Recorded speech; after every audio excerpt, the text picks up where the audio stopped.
A warm homemade chocolate chip cookie is my preferred sweet treat.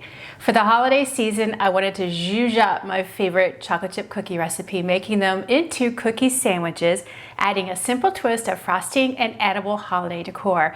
You could use any chocolate chip cookie, but I'm sharing my homemade version that was actually the very first recipe I created as a newlywed 26 years ago. I've been making the same recipe since, and they are highly requested by my family and friends. Let's check out my homemade chocolate chip cookies with a holiday twist.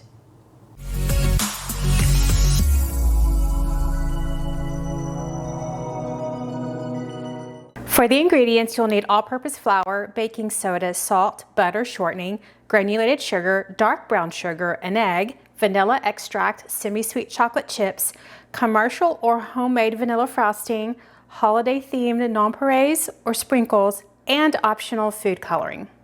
With the rich frosting addition, we are making small sandwich cookies. Thus, I'm splitting my normal chocolate chip cookie recipe in half, which will make 22 cookie sandwiches. If you want larger cookies or more cookie sandwiches, simply double the recipe and then begin preheating your oven to 375 degrees. Line 1 to 2 large baking sheets with parchment paper or silicone mats and set those aside. In a medium mixing bowl, add 180 grams, which is 1.5 cups of all-purpose flour, 2 grams, a half a teaspoon of baking soda, and 1.5 grams, a quarter of a teaspoon of salt.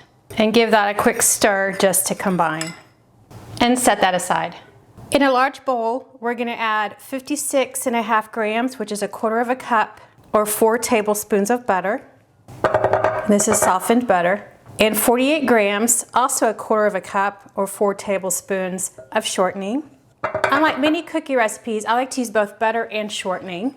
Butter helps cookies spread, caramelizes them, and adds crunch. Shortening provides structure, giving them a little height and tenderness. I use both to achieve both results. So use an electric mixer just to combine both the fats until smooth. Like that. We're going to add 50 grams, which is a quarter of a cup of granulated sugar, and 120 grams, a half a cup packed dark brown sugar. I prefer to use more brown sugar than granulated sugar because brown sugar adds a deeper flavor of molasses, just giving a richer taste to your cookie, and it provides extra moisture to keep your cookies moist. So then we're just going to blend them until combined. If you don't have an electric mixer, you can always just use a spoon. I have done that many times in making these cookies. We're going to crack and add 1 large egg. As usual, I crack my egg in a separate bowl just to prevent any shells or a bad egg from turning up and getting into my batter. And that is a room temperature egg. And then we're going to add 1 teaspoon of vanilla. And you want to blend again until all the ingredients are combined and smooth. We're going to add the flour mixture to our butter and sugar and shortening mixture. And then you just want to stir this until all the ingredients are combined. And then we're just going to fold in 200 grams, which is 1.25 cups of semi-sweet chocolate chips. If you're feeling nutty, you can add 60 grams or a half a cup of whatever chopped or mixed nuts that you like in your chocolate chip cookie. Now, I'm not a nut in my cookie fan, so I leave them out. Now, you'll notice that I add a little more chocolate chips than most chocolate chip cookie recipes. Again, that is just my preference. You can leave about a quarter of a cup of these out would be the standard chocolate chip cookie recipe. I like to ensure a chocolate chip or 2 in every bite. Use a cookie scoop or a spoon so that you can remove equal amounts of dough from your bowl. I'm using about 1.5 inches in diameter cookie scoop. I want them small because since we are making sandwich cookies for aesthetic purposes, we really need the dough balls to be as close in size and shape as possible. Of course, the rustic look is also appropriate. So this is where a cookie scoop helps because you can control the right amount of dough that's going onto your cookie sheet. So just scrape off any excess dough on the bowl edge and then just drop the cookie down on your cookie sheet. You want to place your cookie dough about 2 inches apart because they will spread. For these cookies, since they're small, I can fit 15 on a cookie sheet, and each cookie weighs about 18 grams, just for perspective here. You're going to bake the cookies for 9 to 10 minutes or until set. You decide which baking time is best for your purposes. So 9 minutes will produce a softer cookie, whereas 10 minutes will produce a firmer, browner cookie. And in the meantime, I'm going to continue filling up my other cookie sheet. Our first batch of cookies is out of the oven. I baked these for 9 minutes. The next batch I will bake for 10, so you can see the difference in the baking. We're going to cool the baked cookies slightly on this baking sheet for 2 minutes. Transfer the cookies to a wire rack so that they can cool completely for about 10 minutes. Looking at these cookies that baked for 9 minutes, they are done. They're a little brown on the bottom, but not too much. The second batch of cookies baked 10 minutes, but once they cool, we'll compare them with the 9-minute bake. These are the 9-minute baked cookies, and these are the 10-minute baked cookies. So just to take a quick look, they look like they're fairly equally darkened. The 10-minute one here on my left is a little bit darker on the bottom than the one on the right. And then if I just were to squeeze them just slightly, I could tell that the one on the right that was cooked 9 minutes is a little bit softer. So if we just, it's definitely chewy. This is the 9-minute one. It's got that chewy inside, but it's also cooked all the way through. The 10-minute one, again, it's chewy on the inside. It's cooked all the way through. But it's definitely just a little bit browner, so you can decide if you prefer one over the other.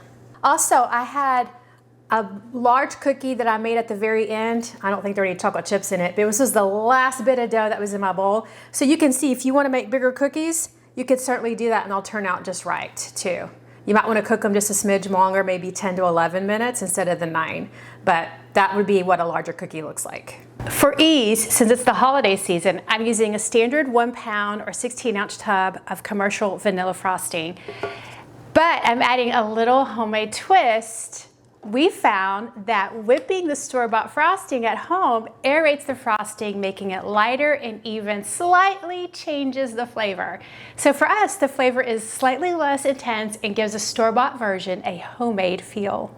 So I went ahead and paired up my cookies, the ones that I thought were the closest in size. Since they're homemade, they're likely not going to be perfectly round unless you probably rolled them into a ball before you put them on the baking sheet. But nevertheless, I selected ones that were close in size and had made some sandwiches out of them so it'd be easy for me to pick up and attach when I add the frosting. So go ahead and put your frosting in a bowl. Now you can just add the frosting to the cookie as is, but since we do prefer that aeration, I'm going to mix it up. Blend for about 30 seconds to get that aeration in the frosting and increase the fluffiness. Whip it up, and then if you want, you could divide the frosting into small bowls and then add some food coloring. So I'm going to do more of a sampling here for you so you can kind of see what all this looks like. I'm going to add a little bit of red food coloring. You could use the liquid, or I'm using the gel here. Add a few drops, stir, see what color you have. I'm also going to add some green to the other one. So I have my 3 colors ready, and then in a plate or a bowl you can add some sprinkles, nonpareils, whatever you have that you want to decorate your cookie with. I just have a variety of things I've had for a while. So I'm going to start with the white frosting. You want to dab about a tablespoon of frosting depending on how big your cookies are. Since for these small ones about a tablespoon is pretty good. You want to smooth it around your cookie. We want to make sure it gets to the edges so that the frosting sticks to the decor on the side. Then put the top on and gently squeeze to push out the frosting. We want it visible like that. And then roll the edge of your cookie into your decor until you're happy with what the exterior looks like. And then there's your sandwich cookie. I like to place them in a single line on a baking tray or in a casserole dish. The filling will need to set before you take a bite. So place them in an area where they can sit at room temperature or in the refrigerator. All right, and that's with the colored frosting. And I'm going to add snowflakes to the side of my red one. You can roll the cookie in the snowflakes. I'm going to place my snowflakes manually on my cookie edge because they're big enough. And there we are, another decorated chocolate chip sandwich cookie. Continue making cookie sandwiches until they're all filled. Here's our green filled one with Christmas color decor. Since the frosting needs to set or else the frosting will ooze out when you take a bite, you need to let the cookies sit at room temperature for a couple of hours Or for a quicker set, just place them in the fridge for about 30 minutes. Boy, these chocolate chip cookies have plenty of chocolate chips exposed on the tops and the bottoms.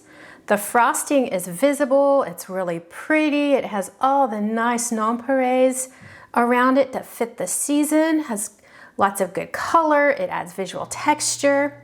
The holiday decor is very defined, but not over the top. It looks pretty balanced when you look at the frosting versus the top and bottom cookie. It's a nice little balanced cookie. And I think the sprinkles and nonpareils provide a memorable holiday look to a rather common cookie.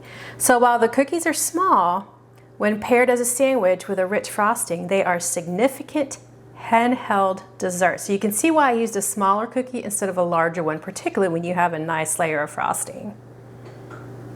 Okay, now let's look at the inside. Oh yeah, look at that. You've got a nice, thick, pretty cookie top and bottom with a nice thick layer of frosting in the center. And it's pretty even after you break it in half all the way around.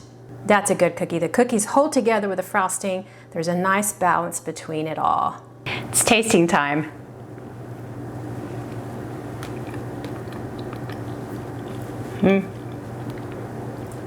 This is very rich and sweet. When I bite into the cookie, none of the frosting oozes out. It stays intact. You can see this nice little sandwich with the frosting in the center. I feel like I can taste pretty much every ingredient. You get the crunch from the nonpareils on the outside. I can taste the chocolate, but it's not overpowering. There's a sweet cookie base with that richness of molasses and the brown sugar. And then the butter that gives it the richness. And then the vanilla frosting, which again is not overpowering because I think we whipped it and aerated it, so it's not super strong. Now, these are very rich, particularly with the frosting addition. So the small cookie sandwich, I think, is just right for enjoying a bit of indulgence, particularly when you have so many other cookies during the holiday season and you don't want one big item that you have to eat when you can have lots of little things. At least that's what I prefer. The cookie sandwich idea certainly enhances the standard chocolate chip cookie for the holiday season. Many of us are partial to a particularly chocolate chip cookie recipe. So if you have your own favorite recipe or commercial version, then zhuzh it up this holiday season with some frosting and edible decor to give as gifts or add to your holiday cookie platter. Thanks for watching, liking, and subscribing. Until next time, add some frosting and holiday themed decor to your favorite chocolate chip cookies and go bake the world.